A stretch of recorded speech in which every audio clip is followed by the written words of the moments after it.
For those who are interested in the real world, a look at the actual history suggests an adjustment, a modification of free market theory to what we might call really existing free market theory. That is the one that's actually applied, not talked about. And the principle of really existing free market theory is free markets are fine for you, but not for me. That's, again, near a universal. So you, whoever you may be, you have to learn responsibility and be subjected to market discipline. It's good for your character. It's tough love, and so on and so forth. But me, I need the nanny state to protect me from market discipline so that I'll be able to rant and rave about the marvels of the free market while I'm getting properly subsidized and defended by everyone else through the nanny state. And also this has to be risk-free. So I'm perfectly willing to make profits, but I don't want to take risks. If anything goes wrong, you bail me out. Okay. So if third world debt gets out of control, you socialize it. It's not the problem of the banks that made the money. When the S&Ls collapse, same thing. Public bails them out. When American investment firms get into trouble because the Mexican bubble bursts, you bail out Goldman Sachs. And the Mexico bailout. And on and on. I mean, there's case after case of this. In fact, of the leading top 100 leading transnationals in the Fortune list of transnationals, there was a recent study of how they related to the states in which they're all somewhere, so they're all mostly here in some national state. It turns out that all 100 of them had benefited from industrial policies, meaning state intervention in their behalf. All 100 had benefited from the state in which they're based, and 20 of the 100 had been saved from total disaster, that is collapse, by just state bailout. When people talk about globalization of the economy, remember that the nanny state has to be very powerful in order to bail out the rich, and nothing is changing in that regard. 20 out of 100, again, were saved from collapse by this, including a number here. Well, that's really existing free market theory. There are many examples of it quite close to home, so we could start with our own governor, Governor Weld, who's described by the Boston Globe as a libertarian with a religious belief in free markets. And then a couple of days later, they reported that through various scams, his administration was able to sharply increase federal subsidies to Massachusetts so that way beyond what they were before, so that he could parade as a fiscal conservative. And that's pretty common. Just a year before, you may recall if you have long memories, they had to close George's Bank, the richest fishing area in the world, because it was being overfished thanks to a combination of deregulation and subsidies to the fishing industry, which have that odd consequence that you tend to get overfishing. So it looked as if the ground fish were wiped out and they had to close it off. It didn't take long for the religious libertarian fanatic William Weld to take the next jet plane down to Washington, hat in hand, asking for a federal bailout. He wanted the national federal government to declare it a natural disaster. And the reason was, as he explained, with presumably some scientists in tow, that there was some strange kind of predatory fish, which no one had yet found, but they would find it, don't worry. So some kind of predatory fish had come and sort of wiped out all the, the cod and the haddock and all those things. So it was a natural disaster, and therefore the general public had to sort of pay off the results of deregulation and subsidizing the fishing industry. Well, that's the way to be a libertarian with religious fervor. Another one is the leader of the conservative revolution, Newt Gingrich. Nobody's more passionate about the market than he is, particular about his own district, which he calls a Norman Rockwell world of jet planes and fiber optics, as indeed it is, except if you ask where jet planes and fiber optics came from, you discover that the public paid for them and still pays for them. And in fact, he manages to get more federal subsidies for his district than any suburban county in the country outside the federal system. So you can have conservatism flowering among the malls and so on. Or you can go back to the Reaganites, who are also very passionate about free markets for everyone else. Meanwhile, they boasted to the American business community correctly, that they had done more, that they had instituted more protection than any post-war American administration, in fact, more than all of them combined. They had doubled import restrictions, blocking and helped and poured public funds into major industries to enable them to recapitalize, to protect, in fact, reconstruct the steel industry and the automotive industry and the semiconductors and so on, which would have disappeared if they'd opened the markets. The Thatcherites in England were about the same. Government expenditures relative to GNP stayed pretty constant, although anything that went to the general population collapsed. Meanwhile, military industry shot up, arms sales are booming. That's all publicly subsidized stuff. Arms sales to nice guys like Saddam Hussein and General Suharto and others. Well, that's really existing free market theory. What are the core policies?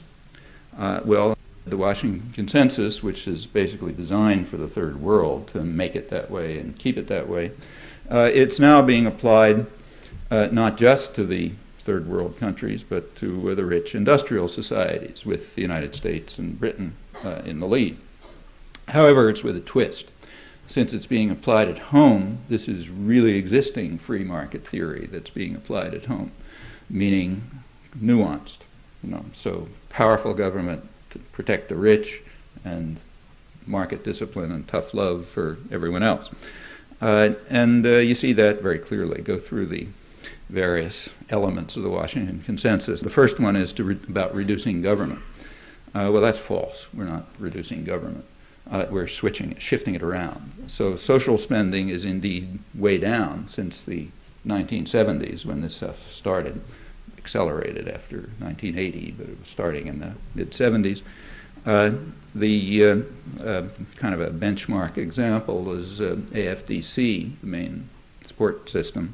That was cut virtually in half from about 1970 to 1990, with obvious effects on poor families and children and so on. It was part of a general war against women and children that was conducted by the conservatives under the name of family values.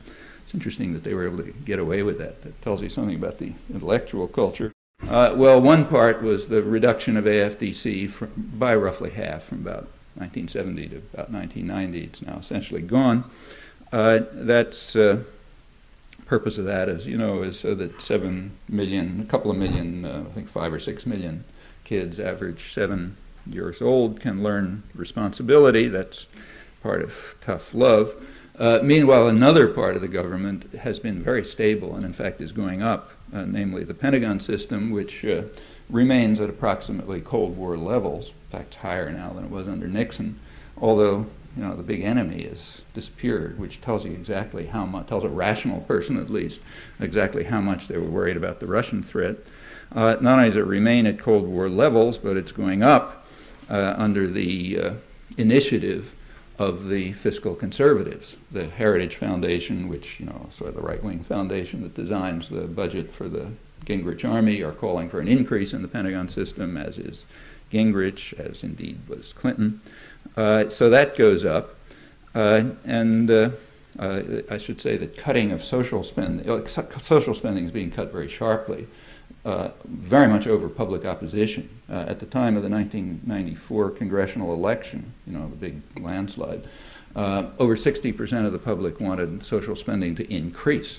Okay, went very sharply down.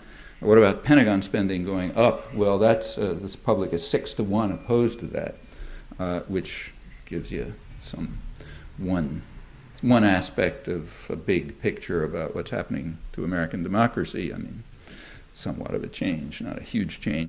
So one part of the system is going up, Pentagon spending. Another part's going down, social spending. And the same is true in other domains. Like, for example, legal aid for the poor is being slashed and virtually destroyed. On the other hand, the security system, the government security system, state and federal, that's going up. So prisons are going way up. The prison population, crime hasn't changed for about 20 years. And incidentally, U.S. crime rates are not off the spectrum, contrary to what a lot of people believe. Crime rates are sort of toward the high end of the industrial world, but not off the spectrum, with one exception, namely murder with guns. But that's a special feature of American society, which doesn't have to do with crime rates. Apart from that, crime rates are kind of toward the high end, not going up. The prison population tripled during the Reagan years, is going up even faster now. And I think the reason is another aspect of the third world model, namely the superfluous population. There is a big superfluous population. They don't contribute to wealth protection. Well, we're civilized folks. We're not like the people we fund in Colombia who go out and murder them, so we throw them into jail. And that's going way up in even more. And there's also a kind of like a side benefit to this. The putting more and more people in jail, and in fact under harsher and harsher conditions, is a technique of social control for everybody else. I mean, if you're, someday down the road you decide to run a dictatorship and you want to really harm people, it's kind of like Hitler Germany or something, you know that you're going to carry out policies that are going to cause people a lot of harm. You got to control them somehow. And there aren't many ways to do it. Everyone hits on the same ways. What you do is engender fear and hatred and make them hate the guy who looks a little different or whatever it may be. And then you punish those bad guys because they're really awful, and you punish them really hard and so on, and that makes people even more frightened. You can just see that happening right around you. And building up the perception of crime. Crime has what they call in literary theory a subtext. You're supposed to understand criminal has the little word black in front of it, just like welfare mother, black, rich black. Welfare mother, and criminal means that black guy is coming after you. So what you want to do is this has the dual effect of getting rid of a superfluous population, basically unskilled workers, close race class correlation, and also demonizing them, so everybody else is scared and frightened, and they'll be willing to accept what's happening to them too, and not look at where the source is. So that part of the drug wars basically for this has almost nothing to do with drugs, but it has plenty to do with criminalizing an unwanted population and scaring everybody else. And so does the harshening of prison conditions, which is really, the United States is off the map on this one, in violation of international conventions, constantly condemned in human rights forums, and getting much worse.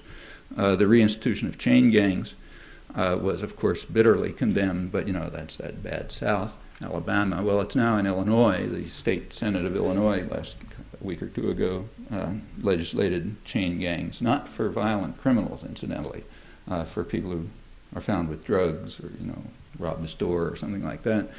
The Chicago Press pointed out that this carries this kind of reminiscent of slavery. But the legislator and the state senator who put it through said that this is just another aspect of what he called tough love. And then he explained that some people work better under humiliation.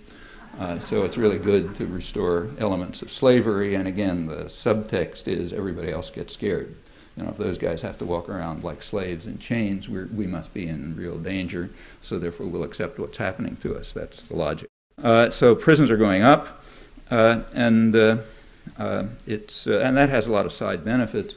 Apart from just getting rid of the superfluous population, it is a source of cheap labor. So prison labor is going way up. Cheap labor, you don't have to worry about unions, no benefits, they don't get out of line. And that also naturally undercuts wages elsewhere. So just like forcing welfare mothers to work, raising children isn't work, as anybody knows who's had children. So you have to drive them to work, kind of like people who go to Fidelity Investment to figure out scams about how to deal with the security market. You really want these people to work. But since there's no jobs for them, they're going to work at low-paid or publicly subsidized wages, which will undercut other wages. And the same with prison labor. In fact, the scale of prison construction, which is a kind of Keynesian stimulus to the economy anyway, but its scale has become so enormous that even high-tech industry, the guys who are usually just ripping off the Pentagon system, they're beginning to look at it, figuring out, recognizing that high-tech surveillance devices and so on may be another way to sort of get the transfer of public funds to make sure that high-tech industry keeps moving. It's not the scale of the Pentagon, but it's going up. Well, that's one aspect of what's called reducing government. modifying government, to be more precise.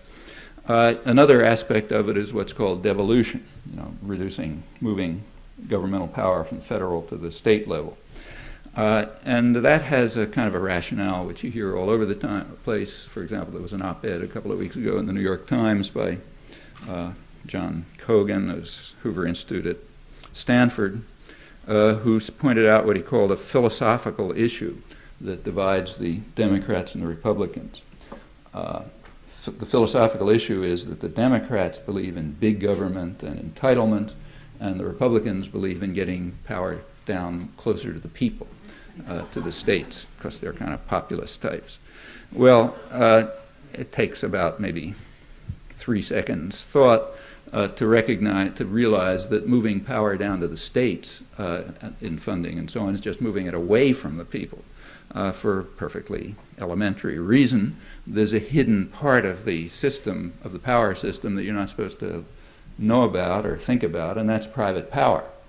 Now, it takes a big corporation like, say, General Electric or Microsoft to sort of pressure the federal government, but even middle-sized guys have no problems with state governments. They can control them quite easily. And in case anyone was too dull to figure this out by themselves, the same day as Kogan's op-ed in the New York Times, which is a typical one, there was a story in the Wall Street Journal about Massachusetts, which had a headline that read, what Fidelity investment wants, it usually gets. Okay. And then the story went on to say that Fidelity Investment, the biggest investment firm in Massachusetts, wanted even more subsidy and support from the state government that it already gets, and it was threatening if it didn't, it would move over the border to Rhode Island, where it just owns the place. So therefore the passionately libertarian governor quickly rearranged, tax subsidies and one thing or another, so that Fidelity got what it wanted. Well, Fidelity couldn't have done that with the federal government. Couldn't have said, you give us even more, we're going to move to Switzerland or something. I mean, other guys can do it maybe, but not Fidelity. Raytheon, which is the biggest manufacturing producer, did the same thing. Raytheon, incidentally, Fidelity, it's not that Fidelity's poor, they just announced record profits a couple of days ago. Same with Raytheon, just announced record profits, but having big problems. So they wanted even a bigger tax subsidy and direct subsidy and tax write-offs, which just means transfer of taxes from the state of Massachusetts. And they threatened if they didn't get them, they were going to go to Tennessee. So of course they got them. The legislature passed a special law giving what they call defense industry special extra subsidies. Notice that Raytheon is publicly subsidized in the first place. That's where its money comes from. But now it has to be additionally subsidized so that its profits will be even higher than the record profits it just made. Same with Fidelity.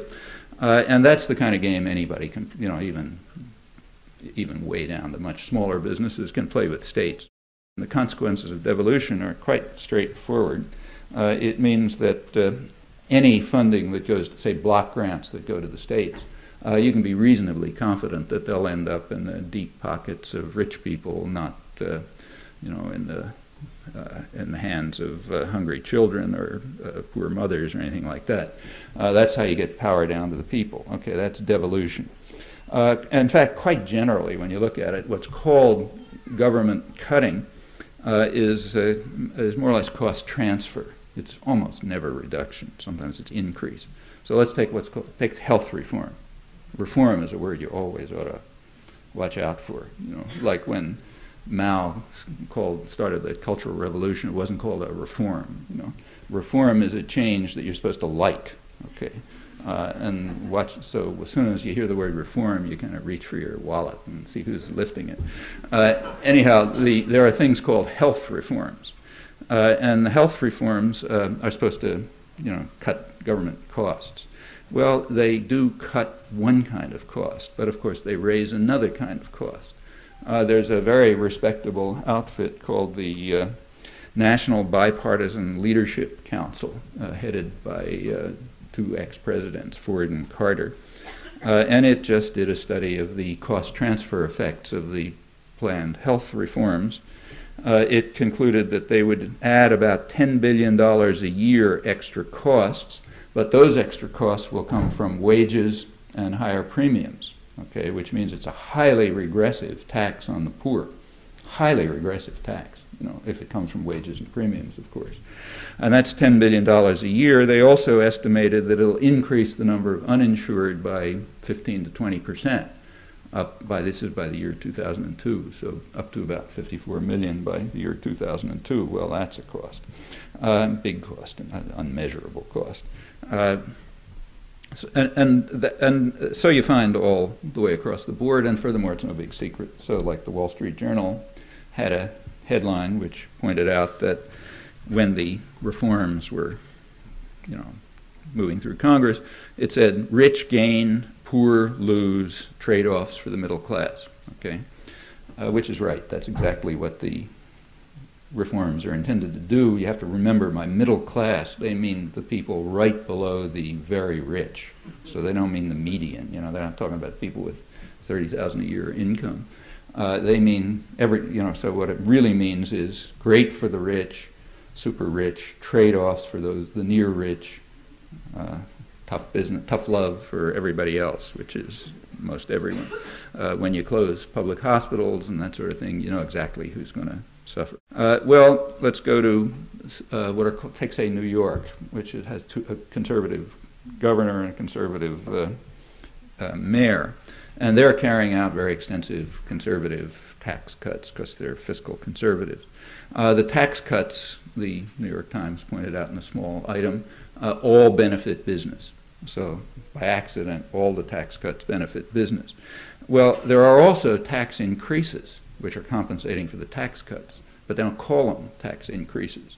What they call them is, the phrase is reduction of subsidies for public transportation and for tuition in public universities. Well, subsidy itself is another interesting word, kind of like reform. It's a subsidy if public funds are used for public purposes. That's called a subsidy. It's not called a subsidy when they go to private wealth. That's reform or something. So they're cutting down subsidies for public transportation. Well, that's just a tax. You know, if you pay 20% more to getting on the subway, that's tax. Same if you pay higher tuition at City College. You know, and that's a highly regressive tax. So who rides the subways and who goes to City College? So what they're doing is cutting taxes for business, for the rich, and increasing taxes for the poor, which are going to compensate for that. And that's called fiscal conservatism and cutting government. Well, so it is across the board. You take, I'll come to other examples, but if you think about it, take a close look at the things that are called cutting government, and you'll notice they quite characteristically have this property. The next element of the Washington Consensus is making the tax system more regressive. Okay, we don't have to talk about that. It's stated openly. The thing that isn't stated openly is the reason. This is supposed to be in order to increase investment and give everyone jobs. But it's a really weird way to do that. I mean, the country is already awash in capital. The people whose taxes are being cut don't know what to do with their money. If you want to increase growth, there's another approach that might be used, stimulate weak demand by progressive taxes. That is, put more money into the hands of people who can spend it. That increases growth. That would increase growth.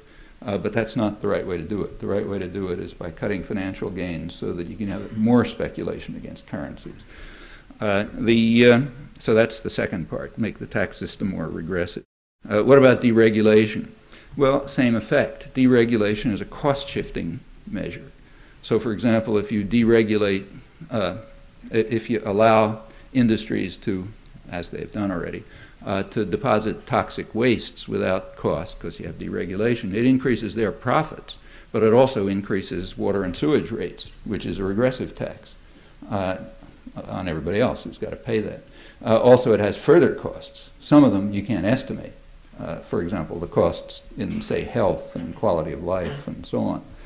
No way to give numbers to those. And there's also going to be the eventual cost of cleanup, but that's going to be a public cost, remember. Incidentally, a good one, because when you clean up the wastes, that increases the gross national product, and we all like to see that go up. But the public will pay those costs. So what it is just another form of radical cost shifting, increase wealth for the rich and decrease it for everyone else. So it fits the experiment's design. And in general, it's kind of like a short-term profit gain for some, very small sum, and a big cost for everyone else. What about deregulating the labor market? Well, same process. Actually, that was done by simply criminal behavior. The best review of this, I know, is in Business Week. The Reagan administration, as they point out, essentially informed the corporate world that they were not going to enforce the laws. There are laws, much hated laws like the Wagner Act that give you the right to organize, and the Reagan administration simply informed business they weren't going to enforce them. So the number of illegal firings went up by about a factor of 6, and similarly across the board. They also informed business they were not going to enforce the OSHA regulations, health and safety regulations. So the number of days lost to injury and the number of injuries and so on also shot up. And in fact, that was a great way to undermine unions and the right to organize, a whole pile of policies like that, which was part of deregulating labor markets. Another part of deregulation of labor markets is to make them what's called more flexible, meaning you don't have any security and no guarantees. Number of temporary workers goes way up, no benefits. You never know if you're going to have a job tomorrow. That's really good for the economy. That's good for having jobs. Some of the most profitable corporations, the ones who's way up on the Fortune 500 list and booming, are the ones that what they call sell manpower, like Manpower Incorporated, selling temps. Which is terrific for making labor markets flexible. It happens to destroy everybody's life, but that doesn't really matter. Again, the similarity to the third world is very close. Back in this is what's called economic health, and when this happens, you call it an economic miracle, another technical term. So, for example, Brazil was a terrific economic miracle under the neo-Nazi generals that we installed with great self-adulation back in the 60s. And by 1971, it had become the Latin American darling of the business community. And the president, the general who ran the place, pointed out that the economy is doing fine. It's just that the people aren't. We have a Nobel Prize winner who just won the Nobel Prize last time, Robert Lucas of Chicago. And he was interviewed by the Wall Street Journal and said, "We've been doing great and have been for a long time." He didn't even bother to add what the Brazilian general did. It's only the people who aren't doing well. What he means by we is the top 5% or maybe top 10%, and that's right. We've been doing great. We're doing fine. The economy's fine. By now, we don't even worry about the fact that the people aren't doing so well. I won't bother repeating the statistics, which you know, and he knows perfectly well. Okay, that's economic miracles. We're now beginning to get one ourselves. What about privatization? Well, again, the effects of that are obvious. So, say, in the latest economic miracle in Mexico, privatization meant, as usual, handing over public assets to friends of the president or other rich people or international investors at a fraction of their cost. And in fact, in Mexico, the number of billionaires during the economic miracle went up even faster than the percentage of people on the poverty line, as some were doing well and the people didn't happen to be doing so well. In fact, it was a catastrophe for them, even before the collapse. So that's privatization. What about property rights? Increase of property rights. That's very important. In fact, it's a critical aspect of the what are called misleadingly the free trade agreements, which actually have strong protectionist elements in them, Uruguay Round and NAFTA and so on. And one of them is increase of intellectual property rights.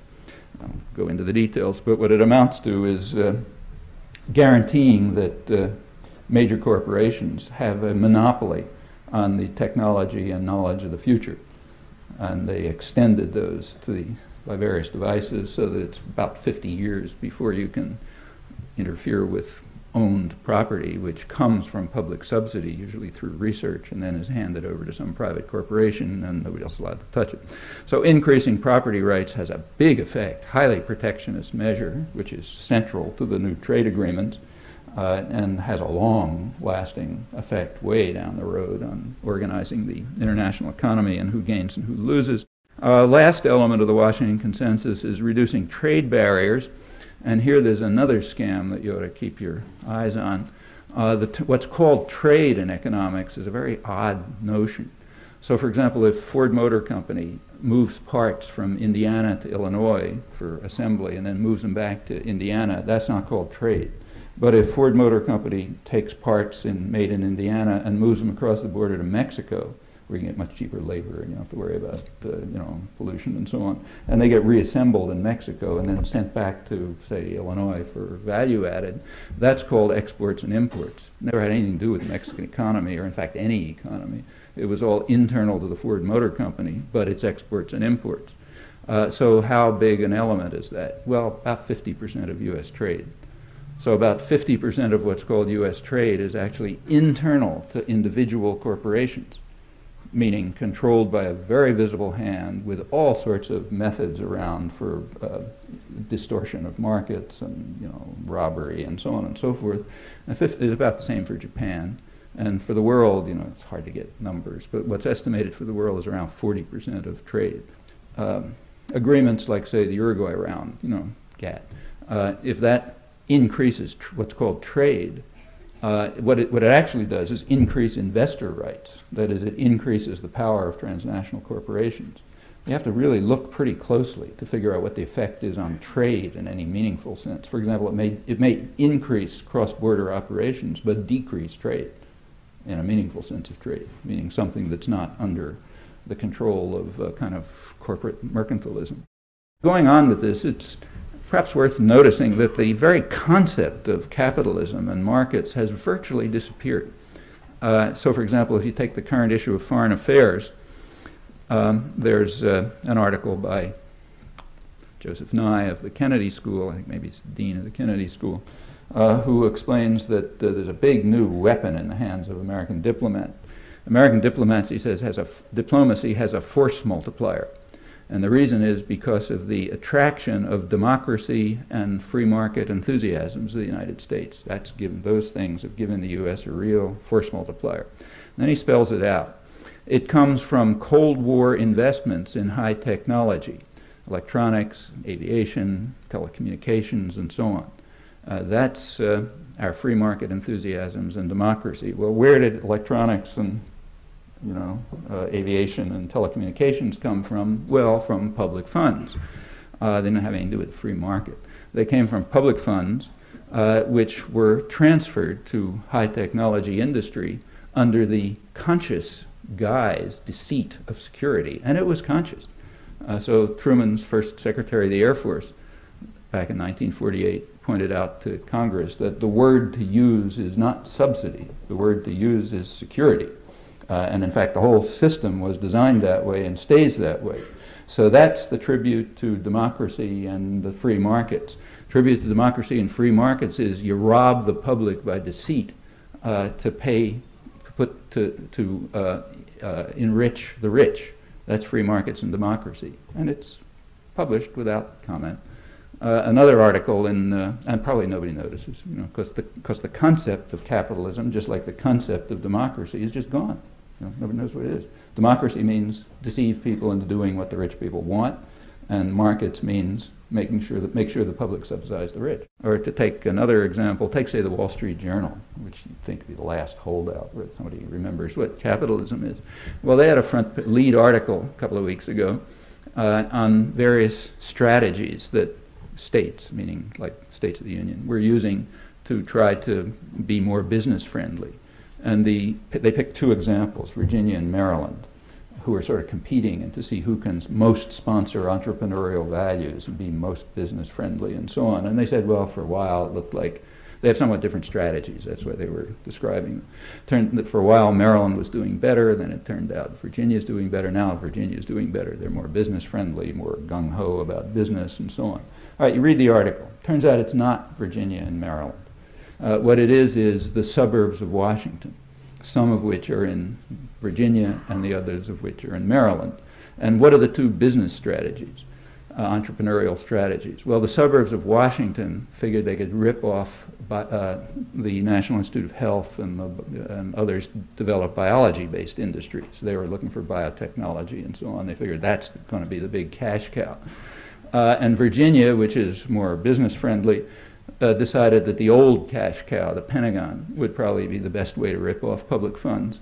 So they were concentrating on electronics and telecommunications and so on. And it turned out that Virginia had the better strategy, the better business strategy.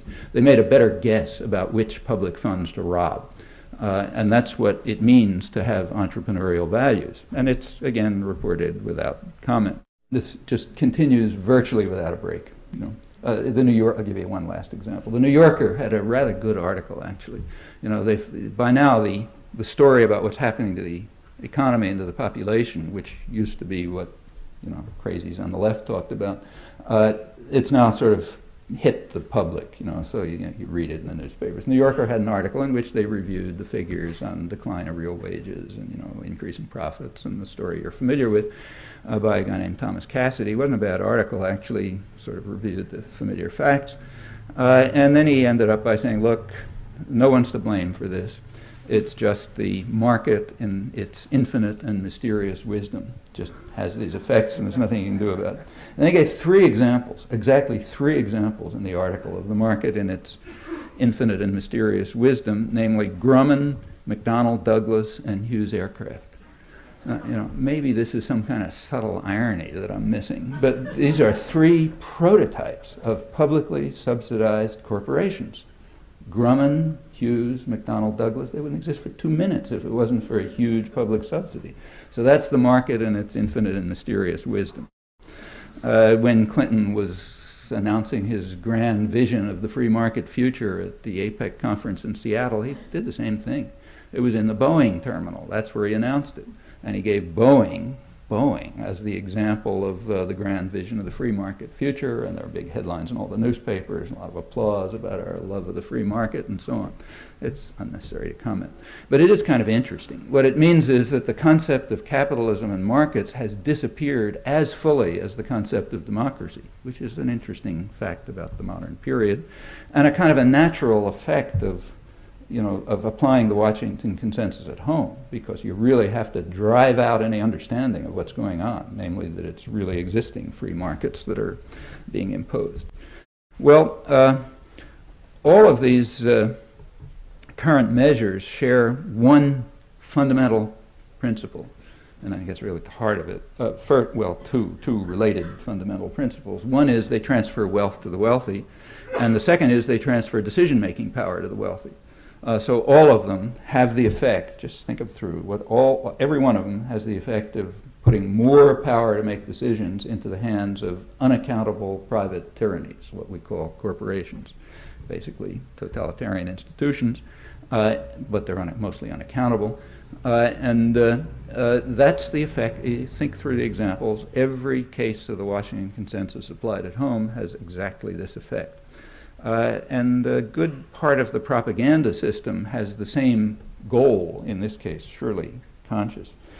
So the propaganda system is designed, has been for years, to demonize unions, which makes a lot of sense. Unions are a democratizing force in which the mass, one of the few ways in which the large mass of the population can pool limited resources and work together for some common good. So that's that bad thing, democracy. So naturally you want to demonize and destroy unions, and that's been going on forever. And the other leading propaganda theme, and I don't mean by that, just what you hear in the newspaper, reading the newspaper and so on, like the entertainment industry and television and everything else, is anti-politics, meaning setting up a picture. It's called anti-politics. The picture is a very specific kind of anti-politics. You have to establish the image, get into people's heads that the government is the enemy, federal government. State governments are okay because they can be sort of controlled by business anyway, so it doesn't matter. But the federal government's sometimes a little too big to be pushed around, so it's the enemy, and it cannot be. Nobody can dream of the possibility that the government is of, by, and for the people. That's impossible. It's an enemy to be hated and feared. Not that there aren't a lot of things wrong with it, but that's not what's wrong with it. from their point of view, is it has a big defect. It's potentially influenceable by the population and big enough to stand up against private power. And that's the defect. So you have to regard it as the enemy. It cannot be of, by, and for the people. It's a kind of a them versus us business. Them is the government, which is the enemy. Us is all of us nice people, sober working man, loyal wife, maybe extra job these days, the hard-working executive toiling 20 hours a day, for the benefit of all, the friendly banker who's out there trying to find, give you money. That's us, And then there's them. Them is the outsiders, the un-Americans, the agitators, union organizers, big government, and so on. And sort of us versus them. That's the picture. That has been rammed into people's heads for at least 50 or 60 years by intensive propaganda everywhere. Movies, television, textbooks, just constant. And not by accident. This part is all extremely conscious. We have a huge public relations industry which spends billions of dollars a year on exactly this sort of thing, and consciously they even tell you about it. Well, why is it happening now, not say 30 years ago? One proposal is it's the market and its mysterious wisdom. We can put that aside. This is perfectly conscious social policy and also hence under social control. Second is we live in lean and mean times. We got to tighten our belts. Complete nonsense. I mean, all I have to do is look at the business press. They're just ecstatic, and have been for years. Business Week just came out a couple of days ago with the annual issue on the top 1,000 corporations. The headline is 1995 was one for the books. America's most valuable companies grew even more valuable by a record 35%. That's these lean and mean times we're in. Another headline in Business Week reads, "The problem now, what to do with all that cash," as the coffers of corporate America are overflowing with surging profits. Another one talks about the government, really great government. It says, "The Gingrich Congress represents a milestone for business. Never before have so many goodies been showered so enthusiastically on America's entrepreneurs." The headline of that one, incidentally, is "Return to the Trenches." Like we got to ask more. Feeding frenzy has to go on from the nanny state. Fortune magazine, the other big business journal, they can't even find the adjectives in the last couple of years to describe what's going on. One year it's dazzling, the next year stupendous. I'm waiting for the Fortune 500 issue, see what adjectives they come out with next week. What they've been double-digit profit growth for unheralded 4 years with pretty stagnant sales and fortunately wages going down. CEO salaries are going through the roof, and it's uncorrelated with performance. It's another interesting aspect of it. There have been now studies of it, so just some other thing, has nothing to do with markets or anything else. And meanwhile, wages continue to decline, as does family income and so on. Nobody who even looks at the business press can believe that there are lean and mean times. As I said, the country is just awash with capital. Their problem is they don't know what to do with it, so therefore get more. Another theme that's around now is you have to have what's called downsizing in order to be competitive. Well, the Bureau of Labor Statistics came out with its figures up to last year. They have them for 1993. From 1983 to 1993, the category of executives, managers, and administrative personnel grew 30%. Okay, that's downsizing. The fastest growing white-collar population happens to be security guard. That's connected with turning it into a third world country. You take a walk down San Salvador, you'll see plenty of security guards. Rich people have to be protected. And furthermore, all these prisons you're throwing people into, they need security guards. So they're administrative personnel, and that's increasing, but so are same in corporations. There's no downsizing going on, except for working people. That's quite different. Why is it happening now? Anyway, let's go back to why it's happening now. Well, the fact is it's always going on, just depending on the weapons at hand. American business particularly, is highly class conscious and very open about it, incidentally. And it's always fighting a bitter class war. You go back a century ago into what were called the gay 90s, when incidentally the international economy was about the international economy was pretty much as like it is now in terms of capital flows and so on. It hasn't become more globalized in terms of trade and capital flow and so on than it was then, may even be less so. About a century ago, it looked as if the game was over. You know, they were talking about the end of history, perfection had been reached, and the devil will take the hindmost society where everybody's for themselves and enrich yourselves and so on. It was monstrous for working people, very brutal, in fact, here. That was a century ago. Well, it didn't end. You know, in Europe particularly, the social contract was slowly imposed, not easily. It didn't happen here. By the Roaring Twenties, as they were called, labor had no voice. This is the the age of mass production and automobiles and so on. Labor was out of it. It was a business-run society almost completely, and it looked permanent. Again, you know, utopia of the masters, end of history, all this talk. The 1930s, it proved to be wrong. There was a lot of popular organizing, popular protest. It rammed through elements of the social contract that had been achieved in Europe decades earlier, and that just caused hysteria in the business community. You read the business press, it was talking about, you know, the hazard facing manufacturers and the rising political power of the masses and how we're going to face disaster unless we figure out some way to reverse this and control their minds and control them and so on. A huge propaganda campaign began right after the Wagner Act was passed, 1935. In the next 2 years, the National Association of Manufacturers, its public relations budget multiplied by a factor of 20, you know, as they recognized that force alone is not going to be enough. The U.S. has a very violent labor history and plenty of workers were getting killed, but it was clear that this wasn't going to be enough. They had to have huge propaganda. It was sort of put on, that's when all this harmony business that I was talking about got designed. You know, it was a specific design as to how to carry out what they called scientific methods of strike breaking by controlling communities and so on. Well, it was put on hold during the war, and then it picked up right after the Second World War was over with an enormous propaganda campaign. I mean, you can't believe the scale until you look at it. And the purpose was very explicit. The purpose was to win the everlasting battle for the minds of men, which have to be indoctrinated with the capitalist story as we sell our preferred way of life, and on and on. These are all just quotes from mainstream PR literature. And it was very substantial and aimed precisely at what I described. They describe what they're doing, and you can see it in the propaganda, the schools, the entertainment industry, everything else. Well, what happened in the 1970s?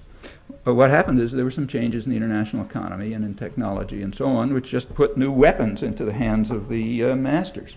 One crucial factor, which everyone points to, is an enormous growth in financial capital, financial transactions. It just boomed, short-range financial transactions.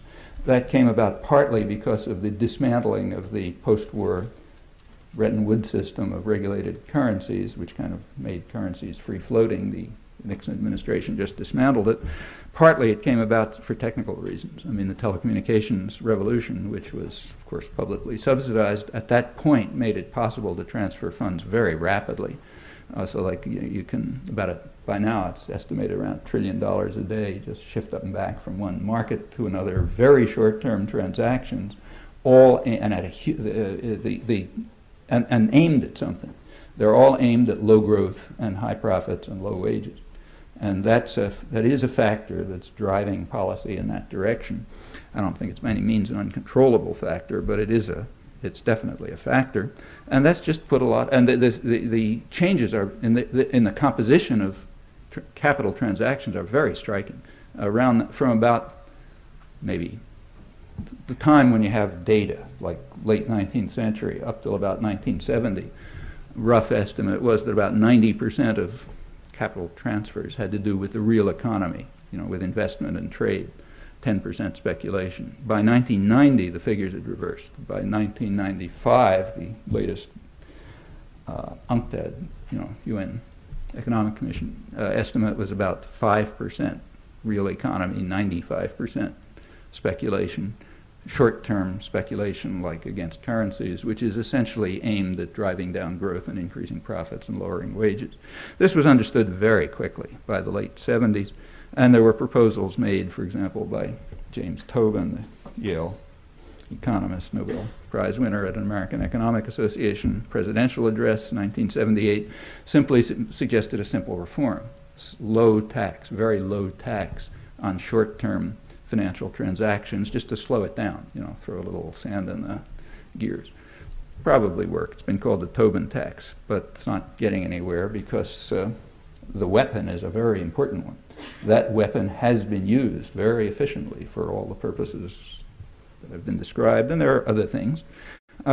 Is it out of control? Is there nothing we can do? Well, there's no reason to believe that. I mean, elementary reforms, like, say, the Tobin tax, could have maybe a big effect. Furthermore, more globally, all of these interchanges, as I mentioned, the international economy is not more integrated by most measures than it was 100 years ago, in fact, less in many respects. And the transactions that are going on are mostly within the big three regions, United States, Japan, and Europe. Now that's under political control. That's not out of political control. Democratic societies in these three areas could control this. The idea that it's somehow, kind of impossible to control all over the world, that's just not true. You look at the flows, they're internal to the highly developed, rich societies, where theoretically there are democratic governments and could impose all sorts of restrictions. Furthermore, all the talk about corporate greed and everything is really crucially beside the point, in my point of view, I think, and should be recognized as a very big regression from what working people and a lot of others understood very well a century ago. Talk about corporate greed is nonsense. Corporations are greedy by their nature. There's no such, they're nothing else. They're instruments for interfering with markets to maximize profit and wealth and market control.